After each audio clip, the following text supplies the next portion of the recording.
This is a Fleet Success Show, dedicated to helping you and your fleet succeed using the experience of fleet professionals and Hall of Fame fleet legends. The show that explores how the pillars of stakeholder satisfaction, intentional culture, resource efficiency, and risk management all combine to lead your fleet to success. We're glad you're here. Now, let's get into the show.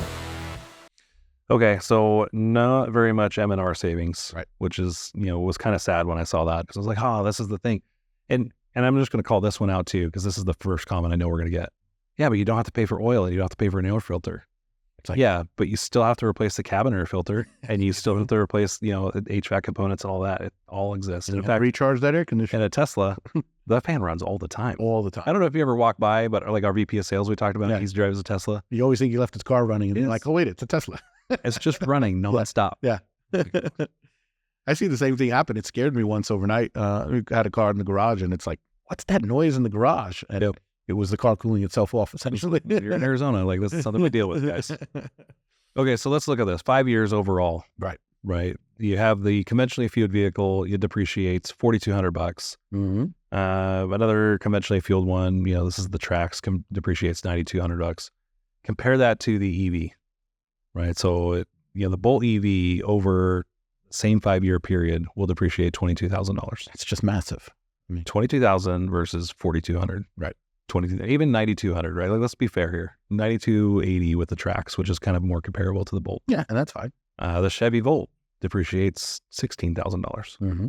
And fuel savings, the CFVs are definitely higher. We're looking at, for the Trax, 10 grand almost. Right. For the Bolt, we're, spending about $3, seven grand right there. Yep.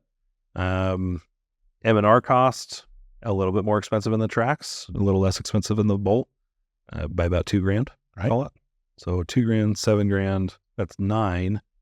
The delta between depreciation is 13 and a half. So overall, getting an EV is going to cost me about $4,000 more for the life of the vehicle. Yeah. Just based on that math? Yeah, a little more than that. I think. I guess we're almost 5. Yeah. You total all of that up. 5, right? Yeah. The Chevy Trax comes out to $24,761 total capital cost. The Chevy Bolt comes out to $30,095. So almost, not quite a 5, I guess a little over 5K difference between the two. And if you're going to be particular about the details, and again, I'm not trying to beat up the EV, but I just want to be honest about the nature of these vehicles. The Spark is probably a better comparison, right? It totally is. Yeah. Well, especially if you could compare it to a Spark EV. Yeah. And that's really an apples to apples, which is nice. Yeah. If you compare that, so the Bolt is definitely the outlier here. That's 30 grand. Yeah. There's no question. If you compare the Trax to the Volt, that's almost dollar for dollar. Yeah. I think it's a fair thing. Yeah. I think the biggest difference though is while you're saving significantly on fuel, and you're saving some on the M&R, like that depreciation is just killer. Right. Like if you're doing this to save money, this isn't saving you money. You're just using an EV instead of CFV, but correct. The cost is almost identical. Right. And that's kind of like your best case, worst case scenario. If you compare that still to the Spark, which is a very fuel efficient vehicle. Right. And on the market today, this would be equivalent, like you could go get a Prius hybrid. Yeah, something like that. Right. Or even just, like a what is it, the Yaris or the Corolla, right? If you want to not even pull hybrid into the conversation. Right. So you look at the Ford, C-Max and the Chevy Volt, both of those are almost 25,000 compared to the Spark at 17. And it's the depreciation. Right. It's the fact that it really does hold on to its value better. Right. And I got to call out here because we also have taken some hits for saying that we think plug-in hybrids are actually a pretty good sort of intermediary place here. Mm-hmm. And, I can't help but look at the plug-in hybrid and the hybrids. Their costs are landing very similar to the conventionally fueled Trax. And, we did get a really nice jump in emissions reductions here, right? Yeah. So you traded depreciation for fuel, and and if the benefit is lower greenhouse gas. Yeah. Why is that demonized? It sounds like a win to me. Yeah.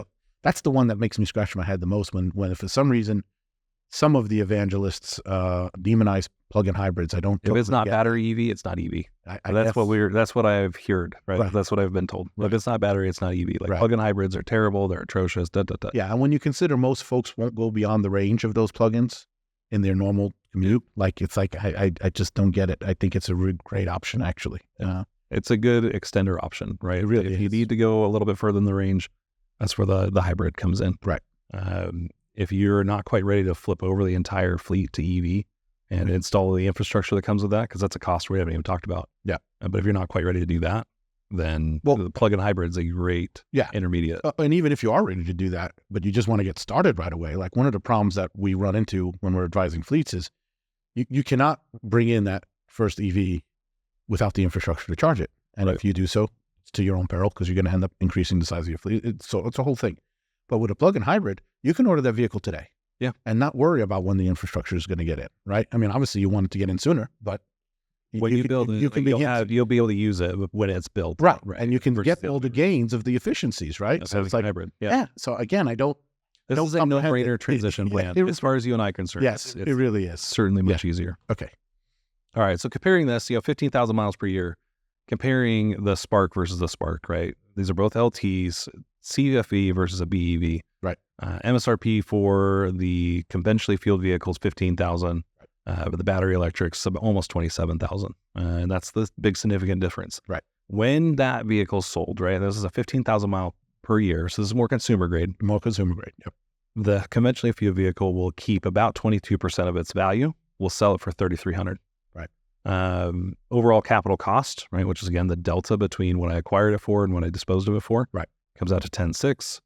Estimated fuel cost, $15,500. Capital and fuel cost together cost me about $26,115. Right. The battery electric only retains 14% of its value. Still retains more, right? So I can sell this for $3,900, right, so which is $600 more than the conventionally fueled vehicle. Right. But I started at almost $27,000. Right. Which means my capital cost was almost $23,000, right? $22,779. Estimated 10-year fuel cost, only $6,500. So half of what the conventionally fueled vehicle was. Right. But that still makes my total capital fuel cost $29,279. Right. For a 15,000 mile per year vehicle. Right. It's costing me about $3,000 more for the life of that vehicle, 5 years. So this idea of like, I'm going to save all this money when I buy an EV, just not there. Just not accurate. It's not there. It's not like it's going to cost you an arm and a leg to do it. So if you really care about, I just want to reduce my own carbon footprint, and you want to shift it from, coming out your tailpipe to come out your electric utility, by all means, this makes sense. Right. Okay. But let's talk about the more likely scenario for a fleet, which is going to be 5,000 miles per year. Right. Lower usage, shorter runs, that kind of thing. Like I said, if you're hitting 6,000-7,000 in fleet, you're doing great.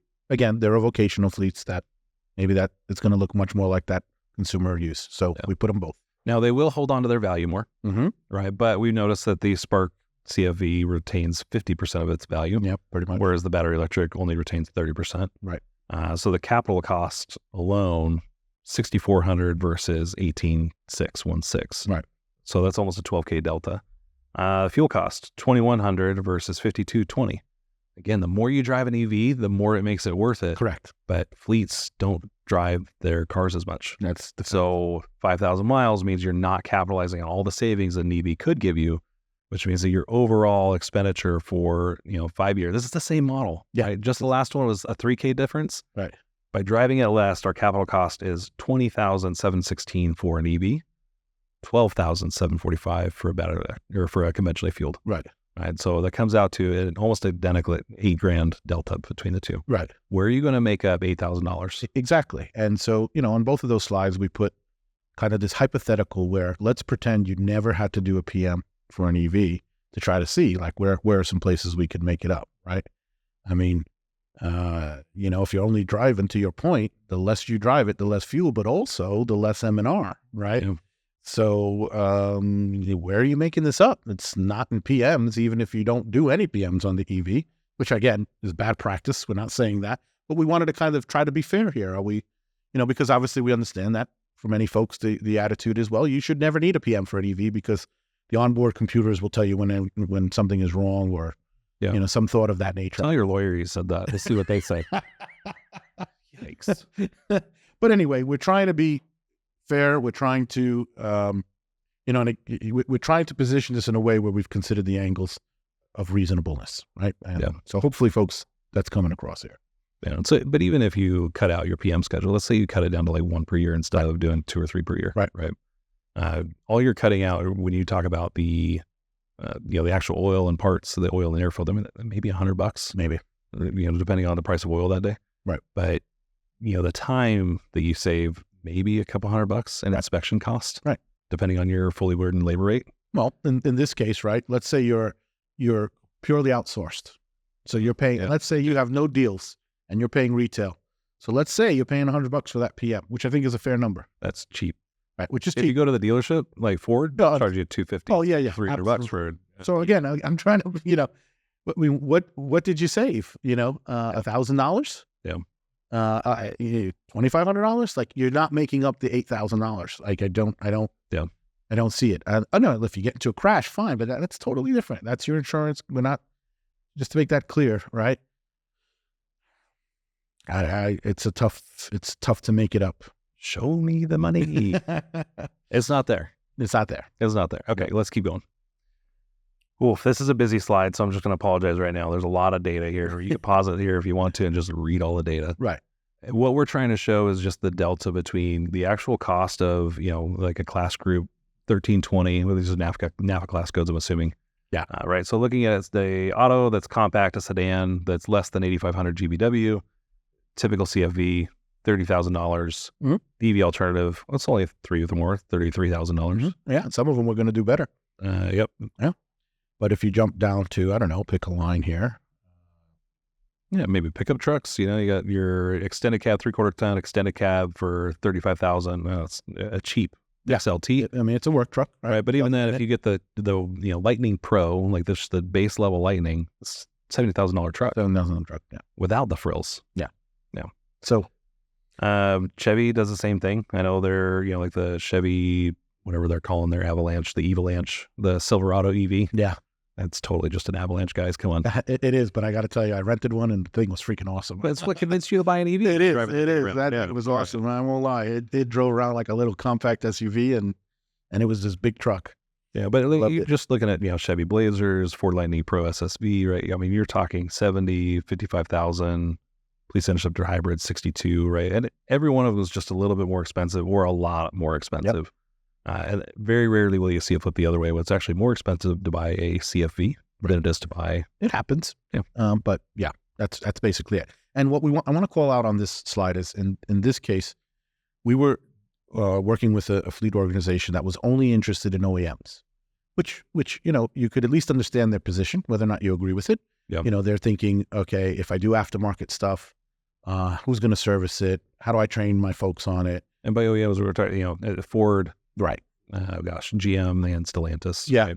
And again, even in some Toyota maybe. Yeah, exactly. Even if you go HD, Freightliner now has some out of the box EVs, but for a lot of fleets who are either out of their choice or because of mandates or because of whatever it may be, that's not an option to go only OEM, and they're being told, no, it's got to be everything. I think you mentioned it with some of the California fleets. So the fact of the matter is that in the MD space, medium duty space, and large chunks of the heavy duty space, not the entire heavy duty is actually ahead on medium duty here. It just doesn't exist yet. Right. I mean, an F-150 Lightning is great, but that's the equivalent of a half. What does exist is significantly more expensive. Well, that's what it is, because you're talking aftermarket certified in many cases.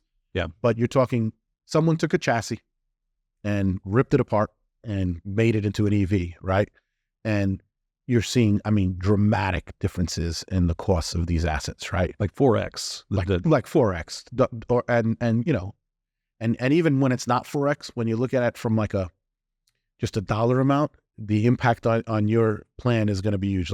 We did a study a couple of years back for a group that included transit, right? And at the time, I want to say this was 2 years ago, maybe 3 years ago, they were buying their diesel buses for just under $600,000, $580-something thousand. To get those same things as EVs was going to cost them at least $1.2 million, in the range of 1.2, 1.4. So not 4X, but a dramatic difference on what your cash flows need to be. Right. You just cut your replacement budget in half. Right. Essentially. Yeah. You're going to need twice as much replacement budget to stay on top of that. And that's if, and this is to be clear, the use case works, because in that case it did. They were not a 24-hour transit, so they could charge overnight. Right. Imagine if you're a city that runs 24 hours, right? You're going to actually also need to increase the quantity of your fleet Your spare fleet. in order to. We're not going to call that your spare fleet. We're going to call that not charging. Yeah, it's your charging fleet. At that point, it really is, because it's what's necessary for the logistics. And I know we're going to get the comments, well, but you could do charging en route, and you could do battery swaps for some of these. And until they invest in the infrastructure. You can do all that, but all that's going to just increase your cost somewhere else, right? Yeah. So again, I just call out that it's actually a better story in the light duty space right now, because the OEMs, there is closer to cost parity there. The minute you talk about aftermarket upfitters, and I'm not trying to knock them, because I think some of the work they do is frankly phenomenal. But the fact of the matter is, it costs more. But even for the OEM, like let's talk about Freightliner, even for their EV versus their non-EV, there's a significant markup for the EV. Oh, yes. And absolutely. And even if you could qualify for that tax credit, it's just not making a huge dent in that overall cost. Correct. And so this is like when we talk about eyes wide open, the number one cost is always going to be depreciation. And because of the delta in CFE prices versus EV prices, that the cost of depreciation is going to offset any kind of M&R cost savings or fuel cost savings you're going to get. That's right. You have to be aware of that and what that impact is going to look like on your CapEx versus your OpEx budgets. Right. And that doesn't mean you shouldn't do it. It just means you should know it before you do it. Right? And plan for it and create a plan on how you're going to do it, because you can't all of a sudden. We've seen that where, there's a mandate comes in, they say, hey, we need to switch all of our, and this isn't like a statewide mandate. This is maybe just your city council or something like that. We need to switch over everything. We want to be the greenest city on earth. We're going to switch over everything to EV. Okay, this is what it's going to cost us to do it. Oh, hold on a second. Like, that's not what people said. This is supposed to be free. It was supposed to save us money. Right. If you can't tell that story, you're going to look like the bad guy. You're going to look like, oh, you're just a naysayer. Yeah, you're the naysayer. Right. You got to just be able to explain, hey, this is how much we're going to save on maintenance. This is how much we're going to save on fuel. This is what we're going to have to spend to get that. Right. And that's just from a CapEx standpoint. That's not even the infrastructure. We're not talking about that. That's not even, if you could even get the charging stations, we're not talking about that. Right. Just the cost of the asset alone, you have to be transparent about. Right. And again, I hate to beat it up, but we got to also make the point that, frankly, there's just not an EV alternative for everything, especially in that medium duty and heavy duty space, right? Part of that cost driver, real quick, I want to call out is, we talked about this quite a bit when we're doing this, is that, you may have an asset that you build, let's say, on a 4-ton truck, maybe a 5-ton truck, and maybe it's, let's say, an aerial with outriggers, right? Because of that extra weight on the EV, you can't even build it on that chassis. You got to build it on a bigger chassis. Yep. And then that adds cost in addition to the upfit, in addition to, and then can your drivers drive that? And it's just a whole big thing. And so that's, and again, you don't want to be the naysayer and say, we can't do it. You need to be able to prove this. And then last but not least, again, as of today, this should improve, but as of today, there's just not enough battery, lithium, whatever you want to call it, to actually meet all of the demands that are out there. So that might be a podcast for another day. But in other words, the manufacturers are going to struggle to deliver the quantity of EVs that are necessary to hit there's no way they're going to hit everyone's mandate. Let's put it that way. Right. They might hit somebody's, but not everybody. They might be like a California. Yeah. Right. But if California and Illinois and New York all go the same way, and there's 17 states, by the way, that have signed on to CARB and ACF. Right. So as goes California, so goes at least a third of the country. And remember, there's the whole rest of the world, right? A lot of countries have put in similar kinds of mandates. And again, maybe we'll get there. It's great. If I'm them, I'm excited. I know that I have demand before I have supply. That's a great position to be in, but it's not an easy lift, right? So anyway. But okay, let's talk about this over time. Right. So as we look at, the EVs versus, like we were doing this is actually, numbers from a study we did for a county. And they were looking at, overall, how much would they be saving on fuel? Right. And cumulatively over 10 years, right? So from 2025 through the year 2034, they would save on average about $8.2 million in fuel. That's not insignificant. No. Right. So $8.2 million in cumulative fuel savings. Cumulative, not on average. Cumulative, right. Right. So not per year. Right. Cumulatively, they would have saved, over 10 years, they would have finally saved $8.2 million. Right. Which is significant. $820,000 a year on fuel. Yeah. Yeah. But then you look at, okay, so that's one graph. And I think this is the piece where we have to be really careful, because you can take one graph out of context. Right. And this is why you and I always say data has context, yes. and you have to look at it in comparison to other points of data. Right. So let's move on from fuel cost. M&R cost. We've already kind of talked about this, is that there's really not as much M&R savings as you think there's going to be. Cumulatively, over 10 years, we saw this fleet, they'd be projected to save $1.1 million. Right. So they're still saving money. Let's get clear here. You are still saving money on M&R with an EV over So you are. at CFV. Right. It's 1.1, and you just saved 8.2 on fuel. So about right now, you're doing good. almost a 10. Almost a 10. Doing all right. CO2 emissions. Yay, right? This is the big win. This is the big win. This is the big win. We have saved cumulatively in 10 years 53.6 million pounds of CO2. That's a lot. That's a lot. Right. Of tailpipe CO2. Tailpipe CO2, let's be clear. Right, yeah. We're not even measuring upstream. We didn't, this fleet wasn't interested in it, so we didn't do the work. Right.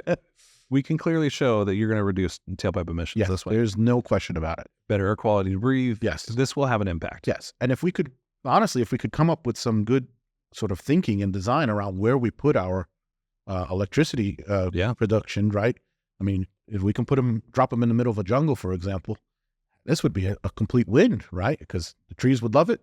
It would be a great place. It would actually reduce the amount of carbon that actually escapes into the atmosphere. It would be a tremendous win, right? So there's some value. There's some value to moving the carbon somewhere else. I want to be clear on that. It's not. And I think that's one of the solutions that not a lot of people talk about. Right. You know, I look at California and I scratch my head because I know nuclear has gotten this just totally bad rap, right? Which is not. You know, like you look at it and we've had what? Chernobyl, Fukushima. Three pretty major incidents, right? 3 major incidents. Several of them were, either faulty design, totally gross human incompetence. Right. Which, by the way, if you've never watched the show on HBO, Chernobyl, highly pretty recommend cool. that show. It's fascinating, and you really learn how cool nuclear is, right? But also how stupid the design can be sometimes, right? All to save a couple bucks here and there. But you think about California shutting down all their nuclear plants, and you saw this in Europe I just don't comprehend, especially with their push to EV. Yeah, because nuclear it's the cleanest form of electricity today. Sounds renewable, but renewable is not as reliable. Correct. Right. Nuclear is steady, reliable, and clean. And not available everywhere. Right. But if we were to, I don't want to have a nuclear disaster in my community, right? There's, I know you drive by, if you go from Carlsbad down to San Diego, there's a nuclear power plant that's right there on the shore. And I get it. But you move that inland, significantly inland. And we've got, here in Arizona, people say, oh, well, you can't move it out into the desert. It's too hot. We have Palo Verde, literally 50 miles from Phoenix. Yeah. It is hot. Yeah. And it works great. Great. Yeah. And we compare, we also supplement with, dams, right? Mm-hmm. What do we call that? Hydrogen? Yep. It's not hydrogen though. It's hydro dams. Yep. We have, there are still some coal powered. They're getting rid of those. Yep. And there's still some natural gas, but most of it is, it's going to be hydro or it's going to be nuclear. Yeah. And I think, that's kind of the model that a lot of other places should be, is how can we move this further away from the cities? And if we are going to be coal or natural gas or whatever, because we don't want to, have a radioactive whatever, how do we get that further away from the city? Right. And then you just run the lines. Yeah. Right. And then it's not as impactful to the environment or to at least, where the people are living. Yeah. And again, to be balanced, when I first started looking at this, and I just said, like you said, you're shifting it and we are reducing it. But if you're shifting it, it's kind of a lie. And I don't know if it's a lie. There's some fascinating study though. Yeah. To find out like per kilowatt hour, per pound of CO2 emission eliminated. We could do it. We've done it for some fleets, and maybe we'll show that another time. All right. But there is downstream emissions. There is no question. But I want to acknowledge, better to have those, in most cases, it's better to have those emit where they are. But again, it's not you're not eliminating emissions. That's simply not true. It's just not true. Of course, then if you run power lines, you're going to kill some animals and birds and stuff on the way in, because you got to bulldoze some trees. Yeah. This isn't a win-win. Like, we just can't please everybody. Google what's happening in Cape Cod over the last 5 or 10 years, and it'll kind of make you laugh with the wind stuff. And that's true too. Like, the wind is killing the birds. The wind's killing the birds. And, we can't win. The sea hydro is killing the fish, and so anyway. Well, at least nuclear, assuming it doesn't melt down, we just pile that crap in Yucca. Yeah. Right. That just gets buried at Yucca Mountain, and Well, it'll just stay there for the rest of its life. it turns out there's a really great solution with salt water and things like that. Oh yeah. So, and again, to your point, this is not an episode on nuclear energy. Maybe we'll do that one day. But if we're being honest, nuclear power plants kind of have that beta VHS thing going on where there's a better, smarter model that just for whatever reason didn't make it because, to your point, it was public perception. Yeah, right. There wasn't nobody wanted to invest in it. Nobody wants to spend money on a project that the public doesn't want. Right. There's still value in it. Right. I mean, Bill Gates is huge into this. Yeah. I'll be honest. I think when nuclear fusion comes out, then that's going to be a game changer. Yeah. If free unlimited energy, and it won't be free because you got to build the plant, but that it doesn't. It's just a game changer. It's completely different. Yeah. From a nuclear fission reactor. Yep. Nonetheless, that will be the thing I think that truly enables mass EV adoption. Right. That will solve a lot of the infrastructure ails. That what ails us there. Right. And let me just say this too, because we're going to get hit in the comments by some of the evangelists. What about all the other greenhouse gases? And you didn't show that. And yes, we didn't show that. They exist, and we could show that. We didn't because it's a podcast, and we only have time for so much. And the big talk is always carbon. Carbon's the number one killer and the bad one.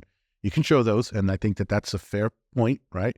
The bottom line is there's no question that you've reduced tailpipe emissions a lot, and you need to decide is what I reduced worth 53.6 million pounds. Is it worth the cumulative cost? And we're going to show you the cumulative cost, just how different it is for this case. Yep, because that's really what we're talking about here. Right. It could be worth the cost to you, but make it worth the cost to you. That's it. Don't do it because you're going to save money or because it's cheaper or it's better or whatever. Like, do it because you know exactly what the cost is going to be and how much you're actually going to save.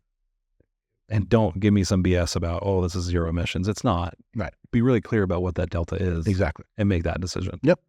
Well, it's not 53.6 million. Now it's actually, 20.6 million. Yeah. Is it worth it still, given that, we could have done this a different way?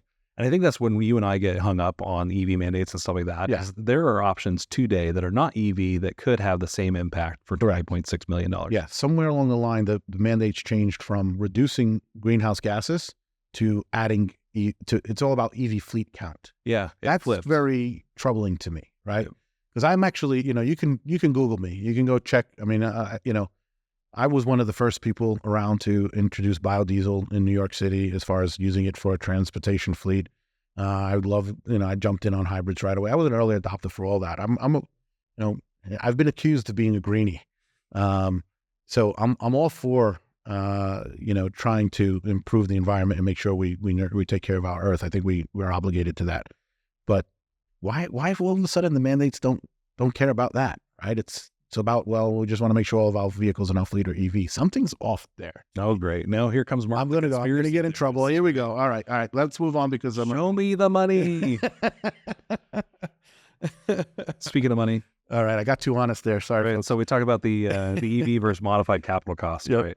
So this is a replacement plan we did for this fleet. Yep. And over the 10 years, if they wanted to switch to EVs, they were going to need to come up with an additional $18.5 million in their CapEx budget. Just for their assets. I want to just to replace the asset. Right. Not the infrastructure. Not the infrastructure. Not anything else. Not the charging stations. Just the asset. Just the asset. Okay. Yep. So 18.5, essentially they'd have to spend 7.5 million per year instead of 5.7, almost 2 million more per year just to switch to EV. Correct. And that's just the capital. That's the difference in acquisition cost versus depreciation. Right. And let me just call this out real quickly. One of the reasons we do this with fleets is because what we find is they're not spending, we've talked recently about replacement. They're not spending what they should be spending simply to replace their assets.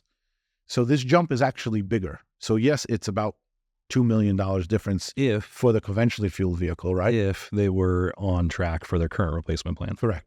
This fleet, we don't have it here, but this fleet had been spending historically $1.8 million.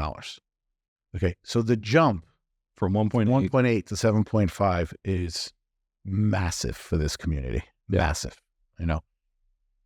And the taxpayer is going to fund this because all the taxpayers. This is a government fleet that we're doing. Government fleet. This is a county in Northeast. And that's the thing we just want to be clear on is that, hey, you can do it, but is it worth the squeeze, right? Just taxpayers, do they know that this is what they're signing up for? Correct. And does the city council know this is what they're signing up for? And what are they saying no to? What aren't they spending money Well, that's a big point. to spend money on this? Correct. That's a key. Is it education? They probably come up with the money. Right. But it's got to come from somewhere. It's got to come from somewhere. Is it purely just a tax increase or whatever it may be? It's coming from somewhere. Right. Okay. So overall, cumulative saving, let's compare, right? Let's put us all in one picture. Yep. We're comparing the capital cost outlay, the M&R savings, right? And combining the two. If you look at this, I'm just going to focus here on this last little piece here. 18.5 from a CapEx standpoint over 10 years. And you're going to save 8.2, 1.1, right? So you're going to save 9, but you're going to spend 18. Overall, you're not going to save the money you think you're going to save. Yeah. It's going to cost you $9 million over the course of 10 years. In this case. In this fleet, this is what they came up with, right? And this was about a 1,500 asset fleet. It was a government fleet. And like we said, with back east, right? So near DC, not far from DC.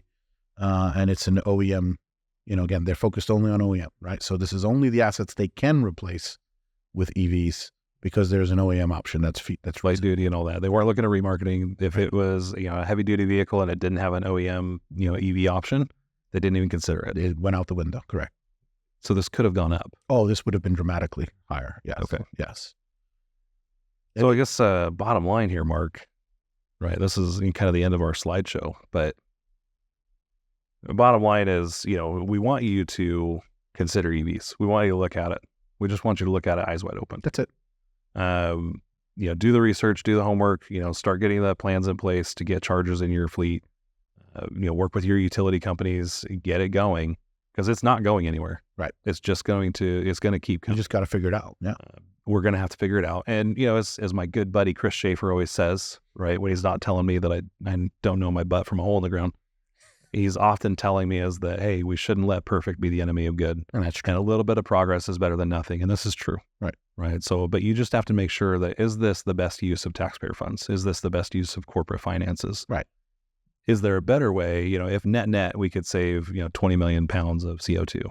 Is this the most efficient way to get there? Or is there a different way to get there? Right. And that's what we're really just challenging you as listeners to think about is this the best way to get there? Is doing a full EV swap? Or should we look at plug-in hybrids? Do we look at just, upgrading our fleet? Renewing the fleet? We talk about replacement all the time. Absolutely. It's one of the best ways to improve your fuel economy, improve safety and all of that, just by staying up to date on your replacement plan, let alone swapping it all out for EVs right. or hybrids. Yep. And again, like I mentioned biodiesel, people are going to comment, well, biodiesel has its issues. Yes, it does. Absolutely. None of this is a fix all for everything. And that's the point. We've had fleets, several great fleets in California, for example, that have had tremendous success with natural gas and have reduced, emissions dramatically in things like their sanitation and transit. And I don't think I think if we really were caring about carbon emissions, probably the answer is we need a little bit of everything right now. And unfortunately that seems to be going by the wayside for whatever reasons. It's the tribal identity politics. That's the one thing that I think if we could just think critically, yep, we would be looking at all options. Right. How do we really get this done? And then, as we go forward, let's say that we could switch out with whatever is available today. And then as we replace those vehicles and their 3 to 5 year life cycles or 7 years, as the technology adapts and all that, we take another step forward and another step forward. Right. We don't have to bite the entire thing off at once. We got to eat this elephant. That doesn't mean that we got to, swallow the whole thing in 1 year. Yeah. And now, mind you, they're saying, well, it's 2030. That's still 6 years away. Yeah. Let's see, still, when you talk about the challenges that we're facing, these are not 6 year challenges. No, they're not. These are 10, 20 year challenges. Right. And hopefully, I think this is the other thing, is hopefully it makes a difference. Right. Depending on who you listen to, it might be already too far gone, or we might do everything we can to just stop emitting gas. But if we can't get the rest of the world on, right, what did we solve the problem? What difference did it make? And if carbon is really the killer and other greenhouse are the killer they are, I mean, what are we doing about taking it out of the environment, right? Like stopping creating new doesn't change what's there, right? Yeah. So I think there's a lot more to this. Obviously, it's a big picture. We don't pretend to have all the answers. Nope. But what I will say definitively, and, people can beat me up on this, EVs are going to cost you more. They're going to cost you more, right? Especially in a fleet setting that way. All right. And that's okay. And I do think, and again, the facts are the facts. They're going to reduce tailpipe emissions. They're going to overall reduce emissions, less so than purely tailpipe. But they're going to cost you more. And so anybody who's out there saying, no, they're not. I just think you're not. I think you're hurting the problem. You may think that you're helping because you're helping to convince folks that they should do it. I don't actually think you're helping. I think you're hurting, because then folks end up having shock when they realize all that's kind of actually going into this piece, right? So I think the best way to solve problems is to do it honestly and with your eyes wide open and transparency. And that's what we're going for. And like I said, I love my Kia. I love my EV9. I would suggest everyone goes out and gets one if you can. It's the awesome thing to drive. I love being in my dad's vehicle. Yep. And beating Camaros. Go get a Tesla. Go anyway. We're totally definitely pro EV. Yeah. Just pro EV with eyes wide open. With eyes wide open. Yep. All right. Yep. That's going to wrap it for us. This was a long one today. Sorry, guys. We had slides. Yeah. That automatically meant we're going to talk longer. Yeah. But by all means, if you have any questions, we'd love to hear your comments. podcast@rtfleet.com. You can obviously comment on the YouTube video. Would love to hear more from you about this very contentious topic. Right. And hopefully you can think critically about your own position and why you have the position you do, whether it's pro, anti, pragmatic like us, whatever. Think critically about your stances on things, and the world will be a better place when you do that. So right. If you want more on it too, we want to hear about that. With tons more topics. What use cases seem to make sense so far? What use cases don't? We can really continue to dig into this. Or if you hate us and you never want us to talk about EVs again, you can let us know. We probably won't listen to you, but hey. I would just tell you unsubscribe. We'll still be here producing content for the rest of our days. All right, y'all. Enjoy the rest of your day, and thanks for listening. Thanks, folks. Take care. We hope you enjoyed the show. If you'd like to help support the podcast, please share it with others. Post about it on LinkedIn or leave a review. Want to learn more about our fleet management software, Fleet 360? Check us out at rtafleet.com. If you want to learn more about having your fleet evaluated by our consulting team, go to fleetconsulting.com.